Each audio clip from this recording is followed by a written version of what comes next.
এবার ইসরায়েলগামী সব জাহাজে হামলার হুমকি দিল ইয়েমেনের ইরান সমর্থিত গোষ্ঠী হুথি। শুক্রবার গোষ্ঠীর সামরিক মুখপাত্র ইয়াহিয়া সারি এক টেলিভিশনের বক্তৃতায় এ ঘোষণা দেন। দক্ষিণ গাজার রাফা শহরে ইসরায়েলি বাহিনীর স্থল অভিযানের ঘোষণা দিতেই এমন ঘোষণা দিল হুথি। ইয়াহিয়া সারি জানান, ভূমধ্য সাগর দিয়ে ইসরায়েলি বন্দরের দিকে যাওয়া যে কোনো জাহাজ আমাদের লক্ষ্যবস্তুতে পরিণত হবে।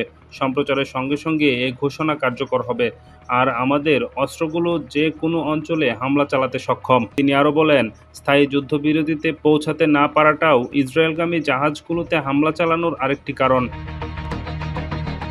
গাজায় ইসরায়েলি বাহিনীর আগ্রাসন বন্ধ না করা পর্যন্ত ও গাজা উপত্যকায় ফিলিস্তিনি জনগণের ওপর অবরোধ প্রত্যাহার না হওয়া পর্যন্ত আমাদের হামলা অব্যাহত থাকবে ও ক্রমেই বাড়তে থাকবে।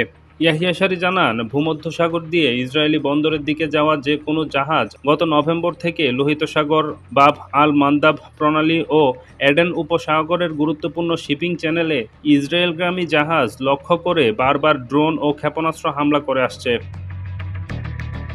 মূলত ফিলিস্তিনের গাজা উপত্যকায় ইসরায়েলি আগ্রাসন বন্ধের দাবিতে এ হামলা চালাচ্ছে গোষ্ঠীটি। তাদের হামলার কারণে বেশ কয়েকটি বড় শিপিং কোম্পানি জাহাজ চলাচল স্থগিত করেছে। এসব জাহাজ এখন আফ্রিকা ঘুরে কয়েক হাজার মাইল পথ অতিরিক্ত পাড়ি দিয়ে এশিয়া থেকে ইউরোপ, আমেরিকায় যাতায়াত করছে। ফলে পণ্য পরিবহনের খরচ যেমন বেড়েছে, তেমনি ক্ষতিগ্রস্ত হচ্ছে বিশ্ব বাণিজ্য। ডেস্ক রিপোর্ট, নতুন সময়।